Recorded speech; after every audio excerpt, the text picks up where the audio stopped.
Section 1. The unseen pull. Understanding the hoovering phenomenon. Have you ever felt a pull back toward a relationship you knew was wrong for you? It is a strange and powerful force. One moment, you feel free and resolute in your decision to leave. The next, a message, a memory, a sudden apology makes you question everything. This experience has a name: hoovering. It is a calculated tactic used to reel you back in, like a vacuum sucking up dirt. Understanding this pattern is a critical first step. It helps you break the cycle and reclaim emotional safety. This guide will be clear and direct. No complicated jargon, simple words, direct explanations. We will define hoovering. We will explore how it happens. We will look at real-life examples. We will outline concrete steps to stop it and protect yourself. Hoovering is a desperate attempt at control, not genuine remorse. The term captures the feeling of being drawn back against your will. It's an impersonal mechanism aimed at restoring the abuser's power. When you leave, you take their power with you. Section 2. What is hoovering? The vacuum of emotional control. So what exactly is hoovering? At its core, hoovering is a manipulation tactic employed by an individual, often someone with narcissistic tendencies or abusive tendencies, to suck a former partner back into a relationship. The name comes directly from the Hoover brand of vacuum cleaners, and the metaphor is chillingly accurate. The person attempts to create an emotional vacuum, pulling you back into their orbit after a period of distance, a breakup, or a major conflict. The ultimate goal is not reconciliation or genuine change. It is the reassertion of control. The hooverer feels a loss of power when you are gone, and their actions are designed to restore their dominance over your life and emotions. This behavior can manifest in a surprising number of ways, which is what makes it so confusing and difficult to identify. It is not always loud, angry, or threatening. Section 3. The anatomy of a hoover. How it begins and unfolds. The process of hoovering often begins with a period of surveillance. After a breakup or a fight that creates distance, the hooverer does not simply disappear.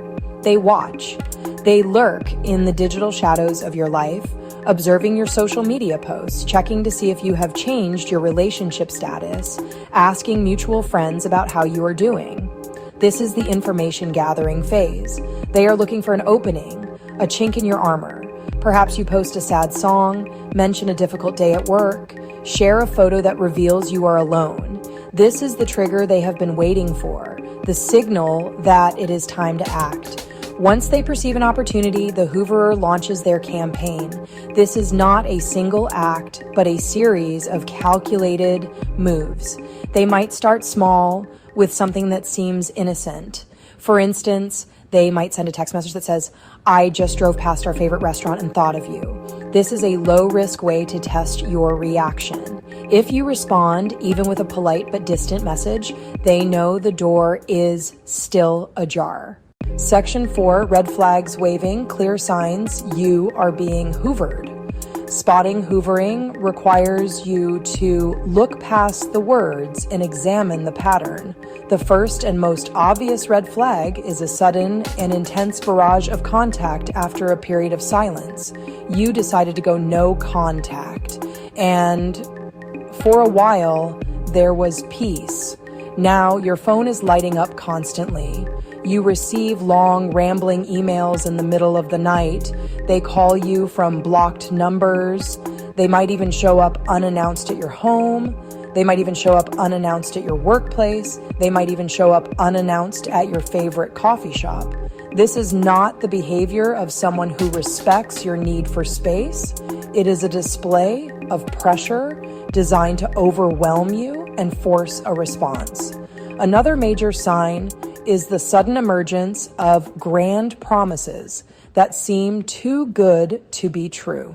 They will say anything to get you back. I've changed. grasp. I'm going to start therapy tomorrow. I will never, ever treat you that way again.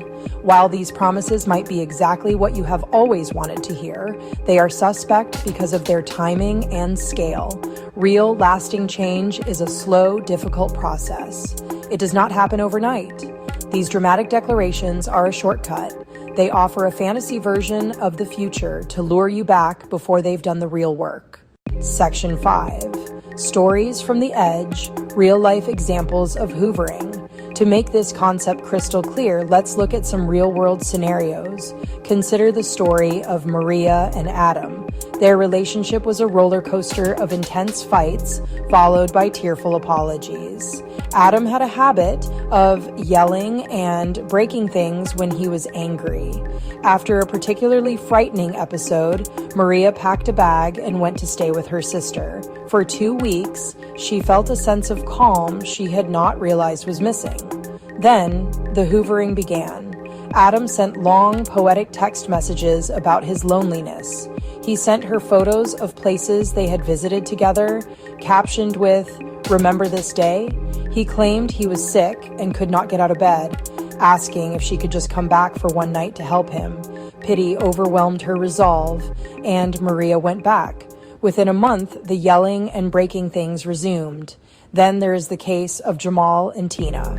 Jamal had been unfaithful, and when Tina discovered his lies, he left. For weeks, there was silence.